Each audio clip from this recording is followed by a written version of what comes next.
Hi ಸ್ನೇಹಿತರೆ, welcome to focus learn Karnataka YouTube channel. ಸ್ನೇಹಿತರೆ, ಕನ್ನಡ ವಿಷಯಕ್ಕೆ ಸಂಬಂಧಪಟ್ಟಂಥ 100 ಅಂಕಗಳಿಗೆ 100 ಅಂಕಗಳು ಯಾವ ರೀತಿಯಾಗಿ ಪಡೆದುಕೊಂಡಿರ್ತಾರೆ, ಸೊ ಅವರು ಮಾಡುವಂತಹ ಸ್ಟ್ರಾಟಜಿಗಳೇನು, ಸೊ ನೀವು ತಿದ್ದಿಕೊಳ್ಳಬೇಕಾದಂತಹ ತಪ್ಪುಗಳು ಯಾವ ರೀತಿಯಾಗಿ ತಿದ್ಕೊಳ್ಬೇಕು, ಆ ಎಲ್ಲ ವಿಷಯಗಳಿಗೆ ಈ ಒಂದು ವಿಡಿಯೋದಲ್ಲಿ ನಿಮಗೆ ತಿಳಿಸುವಂಥ ಪ್ರಯತ್ನ ಮಾಡ್ತಾ ಇದ್ದೀನಿ. ಸೊ ಈ ವಿಡಿಯೋನ ನೋಡಬೇಕಪ್ಪ ಅಂದರೆ ನೀವು 2025ರ ಕನ್ನಡ ಪೇಪರ್ನ ಕ್ವಶನ್ ಪೇಪರನ್ನು ಜೊತೆಯಲ್ಲಿ ಇಟ್ಕೊಂಡ್ರೆ ಭಾಳ ಒಳ್ಳೆಯದಾಗುತ್ತೆ. ಅರ್ಥ ಆಯ್ತಾ? ಸೊ ಯಾರೆಲ್ಲ ಫಸ್ಟ್ ಟೈಮ್ ನಮ್ಮ ಈ ವಿಡಿಯೋನ ನೋಡ್ತಾ ಇದ್ರಿ, ಸಬ್ಸ್ಕ್ರೈಬ್ ಮಾಡ್ಕೊಳ್ಳಿ. ಇದೇ ರೀತಿಯಾದ ಹೆಚ್ಚಿನ SLCಗೆ ಸಂಬಂಧಪಟ್ಟಂತಹ ವಿಡಿಯೋಗಳು, ಸಬ್ಜೆಕ್ಟು ಕನ್ನಡ ಆಗಿರ್ಬೋದು, ಇಂಗ್ಲೀಷ್ ಆಗಿರ್ಬೋದು, ಮ್ಯಾಥ್ಸು, ಸೈನ್ಸು, ಸೋಷಲು ಎಲ್ಲ ವಿಷಯಗಳಿಗೆ ಸಂಬಂಧಪಟ್ಟಂಥ ವಿಡಿಯೋಗಳನ್ನು ನಿಮಗೆ ನೀಡುವಂಥ ಪ್ರಯತ್ನ ಮಾಡ್ತಾಯಿದ್ದೀನಿ. ಸೊ ನೋಡಿ, 100ಕ್ಕೆ 100 ಅಂಕಗಳನ್ನು ಗಳಿಸಬೇಕಾದ್ರೆ ಯಾವ ರೀತಿಯಾದಂಥ ಸ್ಟ್ರಾಟಜಿಗಳನ್ನು, ಪ್ಲ್ಯಾನ್ಗಳನ್ನು, ವರ್ಕೌಟ್ಗಳನ್ನು ಮಾಡಬೇಕು ಅನ್ನೋದನ್ನು ನೀವು ಇಲ್ಲಿ ಈ ವಿಡಿಯೋದಲ್ಲಿ ನೋಡಬೇಕಾಗುತ್ತೆ. ನಿಮ್ಮ ಸ್ಟ್ರಾಟಜಿಯನ್ನು ಸ್ವಲ್ಪ ಬದಲಾವಣೆ ಮಾಡ್ಕೊಬೇಕಾಗುತ್ತೆ. ನೋಡಿರಿ, ವ್ಯಾಲ್ಯುವೇಟ್ರು ಯಾವ ರೀತಿಯಾಗಿ ನಿಮ್ಮ ಒಂದು ಪ್ರಶ್ನೆಗಳಿಗೆ ಉತ್ತರವನ್ನು ಬಯಸ್ತಾ ಇರ್ತಾರೆ. ನೋಡಿ, 100 ಅಂಕಗಳಿಗೆ 100 ಅಂಕಗಳು ಇಲ್ಲಿ ಬಂದಿರ್ತವೆ. ಅರ್ಥ ಆಯ್ತಾ? ಸೊ ನೋಡಿರಿ, 1ನೇ ಮೇನಲ್ಲಿ ಯಾವ ರೀತಿಯಾದಂಥ ಉತ್ತರವನ್ನು ಅವರು ಬಹು ಆಯ್ಕೆಯಲ್ಲಿ ಬರೆದಿದ್ದಾರೆ. ಸೊ ನೋಡಿರಿ, ಫಸ್ಟ್ ಮೇನು. ಸೊ 6ಕ್ಕೆ 6 ಬಂದಿದ್ದಾವೆ. 6 ಅಂಕಗಳಿಗೆ 6 ಅಂಕ. ಸೊ ನೀವು ಸಹಿತ ಆ ಎಲ್ಲ ಅಂಕಗಳನ್ನು ಪಡಿಬೇಕಪ್ಪ ಅಂದರೆ ನೋಡಿರಿ, ಫಸ್ಟ್ ಮೇನು ಬರೆದಿದ್ದಾರೆ, ಸಬ್ ಮೇನು, ಅದಕ್ಕೆ ಆಯ್ಕೆಯ ಸರಿಯಾದ ಉತ್ತರ ಜೊತೆಗೆ ಉತ್ತರ ಒಂದು ಲೈನ್ ಬಿಡುವಂಥದ್ದು. ನೋಡಿರಿ, ಯಾವ ರೀತಿಯಾದ ಸ್ಟೆಪ್ಪನ್ನು ಅವರು ಸಿಸ್ಟಮನ್ನು ಫಾಲೋ ಮಾಡಿದ್ದಾರೆ. ಸೊ ಇಂಥ ಎಲ್ಲ ಸ್ಟೆಪ್ಪು ಮತ್ತು ಸಿಸ್ಟಮನ್ನು ನೀವು ಸಹಿತ ಬರೀಬೇಕಾಗುತ್ತೆ. ನೀವು ಬರೆಯುವ ಅಕ್ಷರ ಬೇರೆಯವರಿಗೆ ಅರ್ಥ ಆದರೆ ಸಾಕಷ್ಟೇ. ಯೋಗವಾಹಗಳು, ಯೋಗವಾಹ ಇಷ್ಟೇ. ಸಪ್ತಮಿ, ಓಕೆ, ಅರ್ಥ ಆಯ್ತಾ? ಸೊ ಈ ರೀತಿಯಾಗಿ ಬರೀಬೇಕಾಗುತ್ತೆ. ಸೊ ಇದು ಮಲ್ಟಿಪಲ್ ಚಾಯ್ಸ್ ಕ್ವೆಶನ್ ಆಗಿರ್ಬೋದು. ನೆಕ್ಸ್ಟು ನೋಡಿರಿ, 2ನೇ ಮೇನಲ್ಲಿ 4ಕ್ಕೆ 4 ಬಂದಿದ್ದಾವೆ. 4ಕ್ಕೆ 4 ಬಂದಿದ್ದಾವೆ. ಸೊ ನೆಕ್ಸ್ಟು 3ನೇ ಮೇನು ಒಂದು ವಾಕ್ಯದ ಪ್ರಶ್ನೆಗಳಾಗಿರ್ತವೆ. ನೋಡಿರಿ, ಸಬ್ ಮೇನು, ಮೇನು ನೋಡಿರಿ, ಶಾನುಭೋಗರ ಬ್ರಹ್ಮಾಸ್ತ್ರ ಕದ್ರಿ ಪುಸ್ತಕ ಬರೆದಿದ್ದಾರೆ. ಹೊರತದ ನೋಡಿರಿ, ಯಾವ ರೀತಿಯಾಗಿ ಲೈನನ್ನು ಅವರು ಬಳಸ್ಕೊಂಡಿದ್ದಾರೆ. ಶಿವಾನುಭವ ಶಬ್ದಕೋಶ ಕೃತಿ ಬರೆದವರು ಅಳಕಟ್ಟಿಯವರು. ನೋಡಿರಿ, ಇಷ್ಟೇ ಲಾಸ್ಟ್. ನೀವು ಪ್ರತಿಯೊಂದು ಪ್ರಶ್ನೆಯನ್ನು ಬರೆದಾಗ ಈ ಗೆರೆಯ ಒಳಗಡೆನೇ ಬರೀಬೇಕು, ಜೊತೆಗೆ ಈ ಗೆರೆಯ ಒಳಗಡೆಯಿಂದನೇ ಆರಂಭಿಸಬೇಕು. ಈ ಯಾವುದೋ ಒಂದು ಈ ಕಾರ್ನರಲ್ಲಿ ನೀವು ಬರೆಯುವಂಥದ್ದಲ್ಲ, ಅಳಕಟ್ಟಿ. ಅರ್ಥ ಆಯ್ತಾ? ಇಷ್ಟೇ ನಿಮಗೆ ಯೂಸ್ ಮಾಡ್ಕೊಳ್ಳೋಕ್ಕೆ ಅವಕಾಶ ಇರುವಂಥದ್ದು. ಸೊ ಇಷ್ಟರ ಮೇಲೆ ಬರೀಬಾರ್ದು. ಟಾಪರ್ ಯಾರೂ ಸಹಿತ ಬರೆಯಲ್ಲ. ಸೊ ನೋಡಿರಿ, ಯಾವ ರೀತಿಯಾದ ವ್ಯವಸ್ಥೆಯನ್ನು ಅವರು ಸಿಸ್ಟಮನ್ನು ಅಳವಡಿಸ್ಕೊಂಡಿದ್ದಾರೆ. ಸೊ 13ನೇ ಕ್ವೆಶನಿಗೂ ಸಹಿತ ಔಟ್ ಆಫ್ ಔಟ್ ಮಾರ್ಕ್ಸ್ ಬಂದಿದೆ. 14ನೇ ಕ್ವೆಶನಿಗೂ ಸಹಿತ ಔಟ್ ಆಫ್ ಔಟ್ ಮಾರ್ಕ್ಸ್ ಬಂದಿದೆ. 15ನೇ ಕ್ವೆಶನಿಗೂ ಸಹಿತ ಔಟ್ ಆಫ್ ಔಟ್ ಮಾರ್ಕ್ಸ್ ಬಂದಿದೆ. ನೋಡ್ಬೋದು, ಅವರು ನೋಡಿರಿ, ಯಾವ ಮೇನು ಆ ಒಂದು ಪ್ರಶ್ನೆಯಲ್ಲಿ ಉತ್ತರ ಇರುತ್ತೋ ಅಟ್ರಾಕ್ಷನು, ಅದಕ್ಕೆ ಲೈನ್ ಹಾಕಬೇಕು, ಯುನೈಟೆಡ್ ಕಾಮನ್ ಸಹಿತ ಕೊಡಬೇಕು. ಸೊ ನೋಡಿರಿ, ಅಕ್ಷರಗಳನ್ನು ಎಳ್ಕೊಂತ ಹೋಗೋದು, ಬೇರೆ ಲೈನ್ ಟಚ್ ಮಾಡೋದು, ಅವೆಲ್ಲ ಇಲ್ಲಿ ಮಾಡುವಂಥದ್ದಲ್ಲ. ಸೊ ಕಾರ್ನರನ್ನು ಅವರು ಜಾಸ್ತಿ ಬಳಸಿಲ್ಲ, ಆ ಒಳಗಡೆ ಬರೆಯುವಂಥ ವ್ಯವಸ್ಥೆ ಅಥವಾ ಅಭ್ಯಾಸವನ್ನು ಮಾಡ್ಕೊಂಡಿದ್ದಾರೆ. ಸೊ ನೋಡಿರಿ, 15ನೇ ಕ್ವೆಶನ್ ಆದಮೇಲೆ 16ನೇ ಕ್ವೆಶನಿಗೂ ಸಹಿತ ಮಾರ್ಕ್ಸ್ ಬಂದಿದೆ. 17ನೇ ಕ್ವೆಶನಿಗೂ ಸಹಿತ ಬಂದಿದೆ. ಅದಾಯ್ತಾ? ದುಡ್ಡಿನ ಪೆತ್ತೆ ಅಂಡಿದವರಿಗೆ ಜಗತ್ತು ಲೋಕ ಕ್ಷುದ್ರವಾಗಿ ಕಾಣುತ್ತದೆ. 17. ನೋಡಿರಿ, ನೆಕ್ಸ್ಟ್ ಈಗ 3ನೇ ಮೇನ್ ಆದಮೇಲೆ 4ನೇ ಮೇನು. ಸೊ 4ನೇ ಮೇನು 2 ಅಂಕದಿಂದ ಸ್ಟಾರ್ಟ್ ಆಗ್ತದೆ. ಎಷ್ಟು ಅಂಕ? 2 ಅಂಕ. ಸೊ ನೋಡಿರಿ, 4-5 ಶತಮಾನಗಳ ಹಿಂದೆ ಆಂಗ್ಲ ಭಾಷೆ ಯುರೋಪಿನ ಸಾಮಾನ್ಯ ಭಾಷೆಗಳಲ್ಲಿ ಒಂದಾಗಿತ್ತು. ಸೊ ಇದು ಎವರ್ಗ್ರೀನ್ ಕ್ವೆಶನ್. ಇದು ಎಲ್ಲರೂ ಸಹಿತ ಎಲ್ಲ ಎಕ್ಸಾಮಲ್ಲಿ ಬಂದಿರುವಂಥದ್ದು. ಲಾಸ್ಟ್ ಟೈಮ್ ಮಾಡಲ್ ಪೇಪರಲ್ಲೂ ಸಹಿತ ಬಂದಿದೆ, PPTಯಲ್ಲಿ. ಸೊ ಬರೆಯುವಂಥ ವ್ಯವಸ್ಥೆ ಯಾವ ರೀತಿಯಾಗಿದೆ ಸ್ವಲ್ಪ ಅಬ್ಸರ್ವನ್ನು ಮಾಡ್ಕೊಳ್ಳಿ ನೀವು. ಅಕ್ಷರಗಳು, ಒತ್ತಕ್ಷರಗಳು ಭಾಳ ಇಂಪಾರ್ಟೆಂಟು. ಸೊ ಅವುಗಳ ಸಹಿತ ಜೊತೆಗೆ ಗ್ರಾಮರ್ ಮಿಸ್ಟೇಕ್ ಇರಬಾರ್ದು. ಏನಲ್ರಿ, ಗ್ರಾಮರ್ ಮಿಸ್ಟೇಕ್ ಸಹಿತ ಇರಬಾರ್ದು. ನೋಡ್ಬೋದು ನೀವು ಇಲ್ಲಿ ಒಂದು ಪ್ರಶ್ನೆಗೆ ಉತ್ತರ ಬರೆದ ನಂತರ ಒಂದು ಲೈನನ್ನು ಬಿಡುವಂಥದ್ದು, ಜೊತೆಗೆ ಈ ಥರ ಪೆನ್ಸಿಲಿಂದ ಟೈಮ್ ಇದ್ದರೆ ಮಾತ್ರ ಹಾಕಬೇಕು. ಯಾವುದೇ ಕಾರ್ನರನ್ನು ಅವರು ಯೂಸ್ ಮಾಡಿಲ್ಲ. ಅಕ್ಷರ ಸ್ಪಷ್ಟವಾಗಿ ಕಾಣ್ತಾ ಇರಬೇಕು. ನೋಡಿರಿ, ಏನೋ ಒಂದು ತಪ್ಪಾದರೆ ಒಂದೇ ಇಷ್ಟೇ ಲೈನ್ ಹಾಕಿದರೆ ಮುಗೀತು. ತಪ್ಪು ಆಗಬಾರ್ದು. ಆದರೆ ತಪ್ಪು ಆದರೆ ನೋಡಿರಿ ಒಂದು ಲೈನ್ ಹಾಕಿದರೆ ಮುಗೀತು. ಹೌದಾ? ಸೊ ನೋಡಿ, ವಚನಕಾರರ ದೃಷ್ಟಿಯಲ್ಲಿ ಅರಿವು ಎಂದರೆ ನೋಡಿರಿ, ಇದೂ ಸಹಿತ 2 ಮಾರ್ಕ್ಸು ಬರುವಂಥದ್ದು 2 ಮಾರ್ಕ್ಸ್ ಬಂದಿದೆ. ಶಾನುಭೋಗರದು ಸಪಾಠದಲ್ಲಿ ಬರುವಂಥದ್ದು 2ಕ್ಕೆ 2 ಅಂಕ ಬಂದಿದೆ. ನೋಡಿರಿ, ಶಬರಿ ಪಾಠ ಅದರಲ್ಲಿ ಸಹಿತ 2ಕ್ಕೆ 2 ಅಂಕ ಬಂದಿದೆ. ಸೊ ಪ್ರತಿಯೊಂದು ಲೈನನ್ನು ಇಲ್ಲಿ ನೋಡಿ ನಿಮಗೆ ಮೌಲ್ಯಮಾಪಕರು ನಿಮಗೆ ಮಾರ್ಕ್ಸನ್ನು ಕೊಡ್ತಾರೆ. ಸ್ಪಷ್ಟವಾದ ಬರವಣಿಗೆ, ಅಂದವಾದ ಬರವಣಿಗೆ, ತಪ್ಪಿಲ್ಲದೆ ಬರವಣಿಗೆ, ಅಕ್ಷರಗಳ ತಪ್ಪು ಸಂದೇಶ, ಸೊ ಗ್ರಾಮೆಟಿಕಲ್ ಮಿಸ್ಟೇಕು ಎಲ್ಲವನ್ನೂ ಸಹಿತ ಇಲ್ಲಿ ನೋಡ್ತಾ ಇರ್ತಾರೆ. 22ನೇ ಕ್ವಶನ್ಗೂ ಸಹಿತ 2 ಅಂಕ ಬಂದಿದೆ.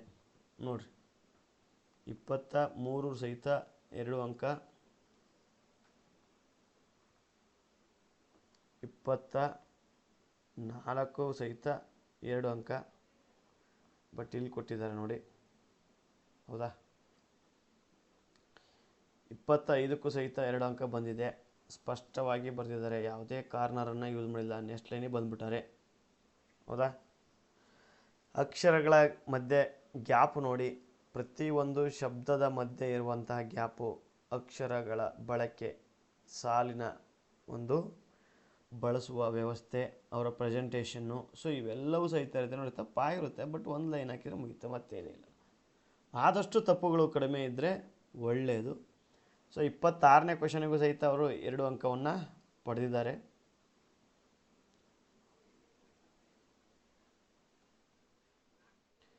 27ನೇ ಕ್ವಶನ್ನು, ಸೊ ಅದಕ್ಕೂ ಸಹಿತ 2 ಅಂಕ ಇಲ್ಲಿ ಬಂದಿದೆ ನೋಡಿ. ನೋಡಿರಿ, ಇಷ್ಟೇ ಅದು ಬರಿಬೇಕಾಗಿತ್ತು. ಅಲ್ಲೇ ನೋಡಿರಿ, ಇಲ್ಲಿ ಎಂಬ ಗೀತೆಯನ್ನು ಕನ್ನಡಕ್ಕೆ ಅನುವಾದ ಮಾಡಿದರು. ನೋಡಿದ ಬರೆದಿದ್ದಾರೆ.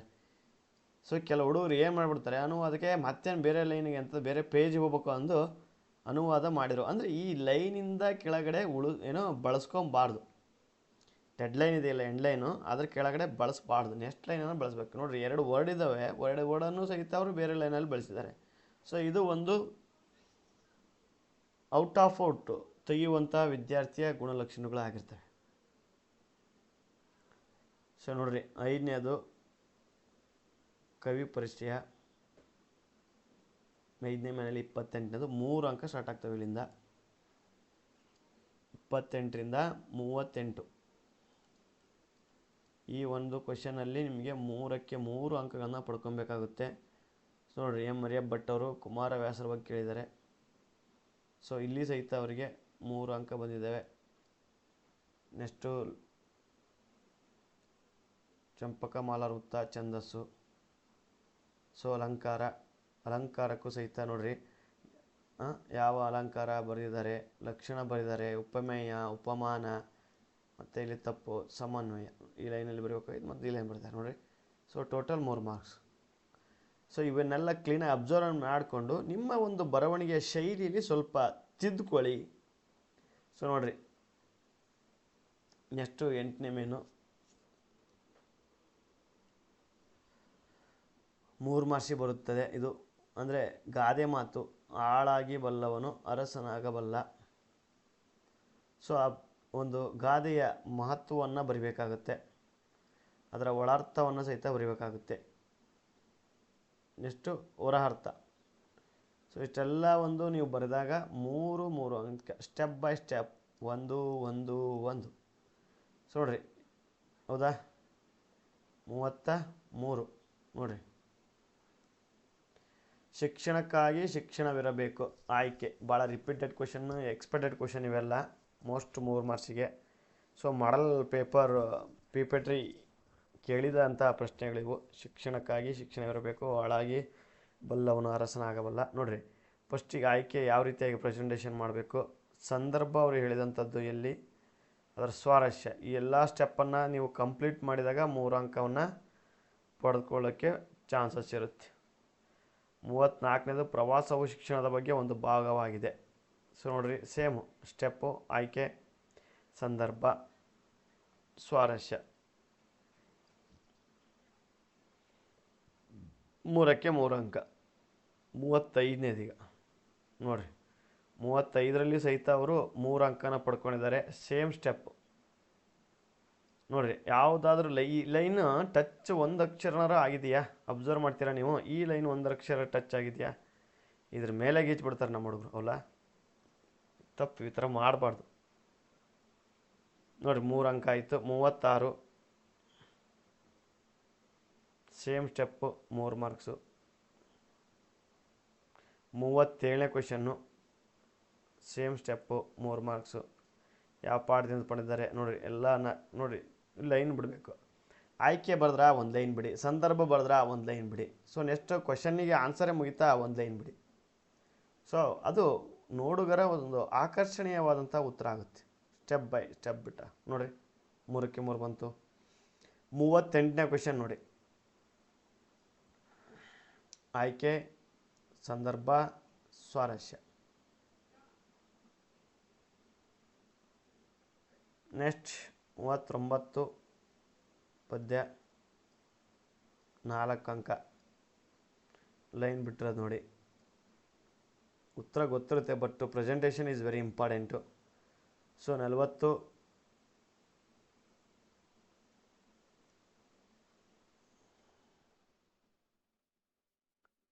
4 ಅಂಕದ ಪ್ರಶ್ನೆಗಳು, ಉತ್ತರ ನೋಡಿರಿ ಯಾವ ರೀತಿಯಾಗಿ ಬರೆದಿದ್ದಾರೆ. 41 ಆದಮೇಲೆ 41 ಸೇಮ್ ನೋಡಿ, 4 ಅಂಕ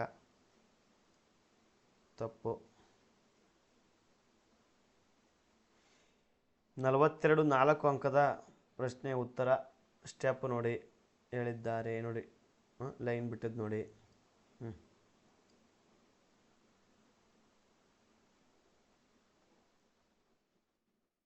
43 19ನೇ ಶತಮಾನದ್ದು ನೋಡಿರಿ, 4 ಅಂಕ.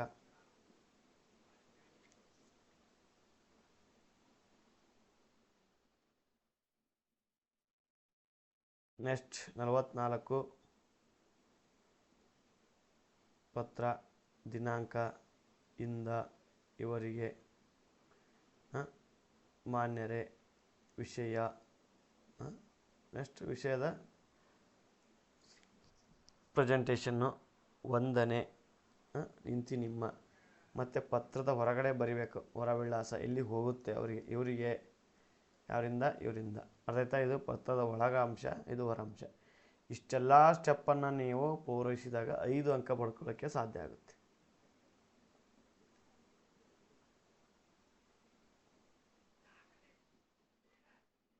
ಫಾರ್ಟಿ 45 ನೋಡಿ, ತ್ಯಾಜ್ಯ ವಸ್ತು ನಿರ್ವಹಣೆ ನೋಡಿ, ಪೀಠಿಕೆ ಎಷ್ಟು ಚೆನ್ನಾಗಿದೆ, ಪೀಠಿಕೆ ಪ್ರೆಸೆಂಟೇಷನ್ನು. ನೆಕ್ಸ್ಟು ವಿಷಯ ನಿರೂಪಣೆಯನ್ನು ಮಾಡಬೇಕಾಗುತ್ತೆ ಅಲ್ಲಿ ನೋಡಿ, ವಿಷಯ ನಿರೂಪಣೆ.